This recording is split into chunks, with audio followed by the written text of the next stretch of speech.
जी, अस्सलाम वालेकुम। Welcome to Pakistan stock नेटिक। उम्मीद है कि आप तमाम दोस्त खैरियत से होंगे और आज का दिन जो है वो भी अच्छा गुज़रा होगा, वीकेंड भी अच्छा गुज़रेगा इंशाल्लाह। और मंडे वाले दिन जो मार्केट है वो किस तरह से मूव कर सकती है, इस पर थोड़ा बात करने की कोशिश करते हैं। देखिए, जुमे वाले दिन जो है वो ईद के बाद मार्केट का जो था वो पहला सेशन था और उस पहले सेशन के साथ ही जो मामलात हैं वो काफ़ी हद तक जो है वो हमें डाउन नज़र आए। देखिए, इसकी काफ़ी वजूहात हैं, लेकिन उन वजूहात में से जो एक सबसे बड़ी वजह है वो हमारे यहाँ इंस्टेबिलिटी है।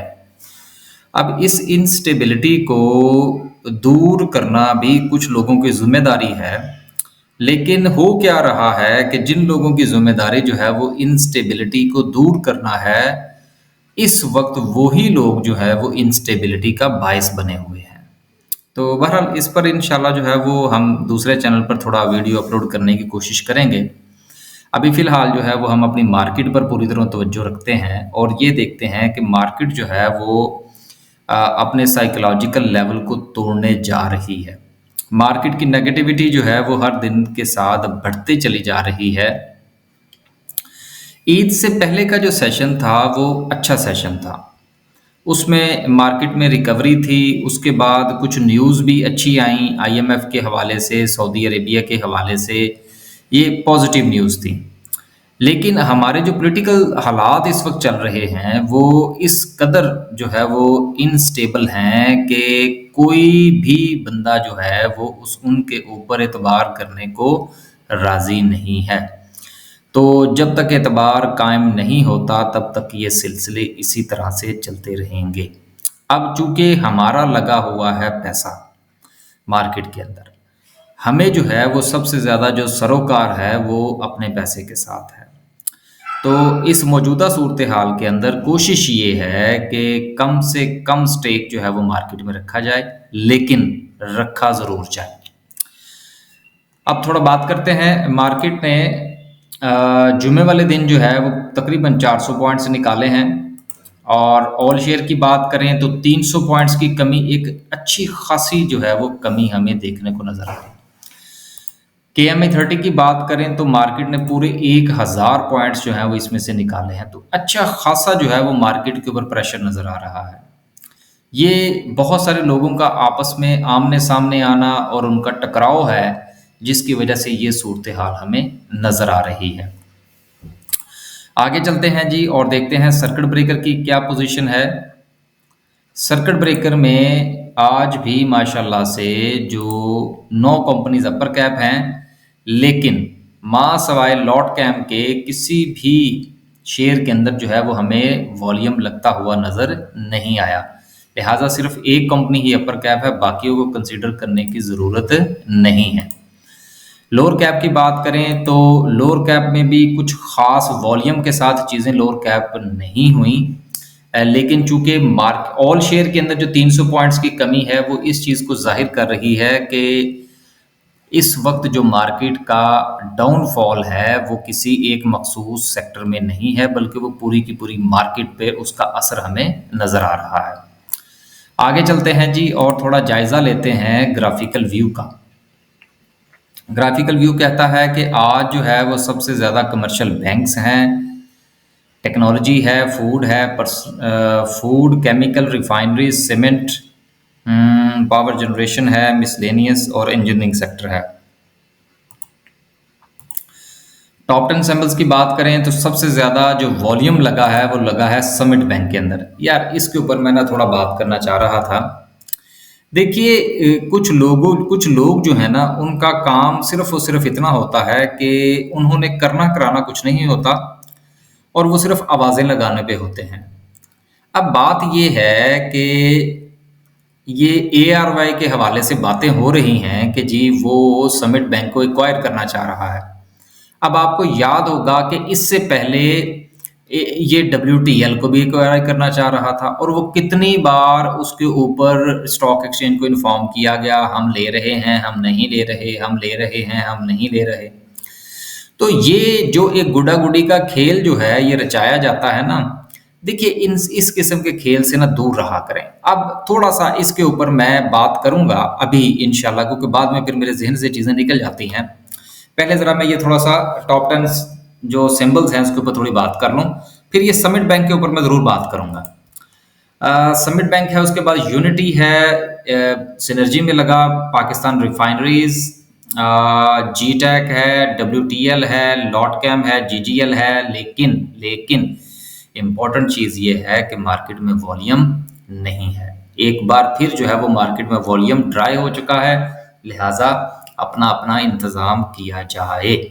और जैसे ही मार्केट मज़ीद कोई 1500 पॉइंट निकाले, शेयर्स के ऊपर नज़र रखें और कूद जाइएगा। हालात किसी भी वक्त बदल जाएंगे और बदलने चाहिए। उसकी वजह क्या है वो इंशाल्लाह उसके ऊपर हम मज़ीद सऊदी अरेबिया के पैकेज के ऊपर भी बात करेंगे, आईएमएफ के पैकेज पर भी बात करने की कोशिश करेंगे। फिर जो बातें हो रही हैं पेट्रोल प्राइसेस के ऊपर, इंटरेस्ट रेट के ऊपर, उस पर भी इंशाल्लाह बात करने की कोशिश करेंगे। देखिए बहुत सारी चीज़ें ऐसी होती हैं जिनका मिलाप करने के बाद जो है वो मार्केट के बारे में कुछ थोड़ी बहुत राय कायम की जाती है। अब दोस्त अहबाब ये कहते हैं कि जी जो चीज़ें मार्केट को इम्पैक्ट करती हैं वो ऑयल प्राइसेस हैं, वो गोल्ड प्राइसेस हैं, वो डॉलर प्राइसेस हैं, आप उनका भी तज्ज़िया साथ में किया करें। यार ये मुमकिन नहीं है। वो एक बज़ाते खुद जो है वो एक टॉपिक है कमोडिटीज़ का, तो उनके ऊपर फिर एक पूरी वीडियो बनानी पड़ेगी और वो इंशाल्लाह हम बनाएंगे आने वाले दिनों में। लेकिन एक ही वीडियो के अंदर इन सारी चीज़ों को दरमियान में गुच्छा मुच्छा कर देना जो है ना वो थोड़ा सा मुनासिब नहीं रहेगा। अब ये तो बात हुई। अब हमारा जो चार्ट है, कैंडलस्टिक चार्ट है, उसको डिस्कस करने से पहले ज़रा समिट बैंक को जो हम थोड़ा सा देख लें कि ये क्या चीज़ है।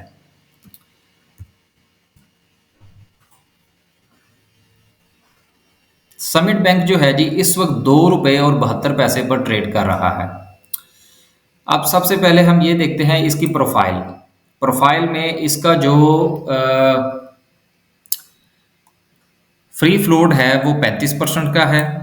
उसके बाद अगर हम इक्विटीज़ की तरफ जाएं, इक्विटीज़ तो सॉरी ये हो गई, अनाउंसमेंट्स को छोड़ दें, फाइनेंशियल्स की तरफ जाएं, तो इस वक्त ये साहब जो हैं अगर हम इसका क्वार्टरली जायज़ा लें तो रिसेंटली इसने जो अपना पहले क्वार्टर का रिजल्ट अनाउंस किया है, इसकी ज़रा क्लोजिंग मुझे देख लेने दें कौन से महीने की होती है। इसकी क्लोजिंग मेरा ख्याल है दिसंबर, हाँ जी बिल्कुल, इसकी दिसंबर क्लोजिंग होती है।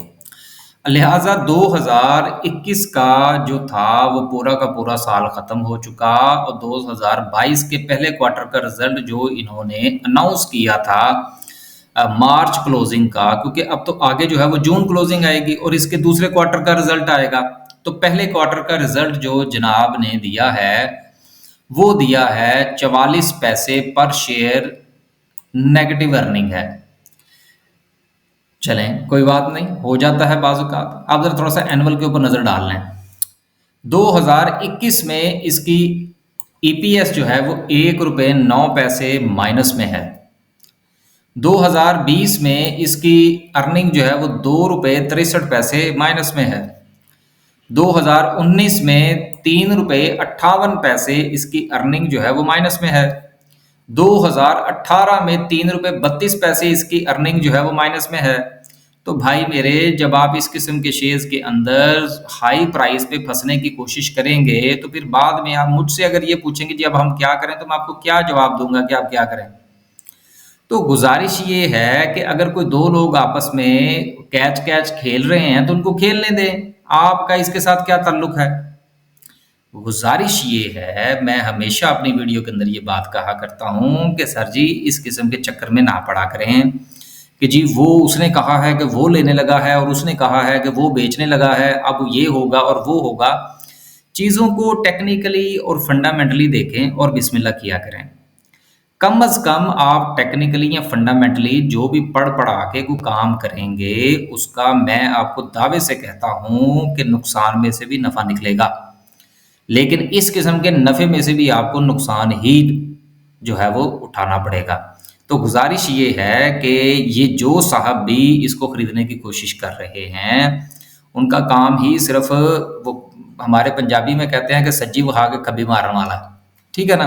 तो छोड़ें, इन्होंने अपना न्यूज़ अब मैं बहरहाल उस पूरे ग्रुप के ऊपर बात नहीं करना चाहता कि गोल्ड का काम कहाँ से शुरू हुआ और कैसे हुआ और फिर वो चीज़ें कहाँ गईं, फिर वो न्यूज़ चैनल में क्या हुआ, फिर वो लंदन में जो था वो इनको जुर्माना क्या हुआ।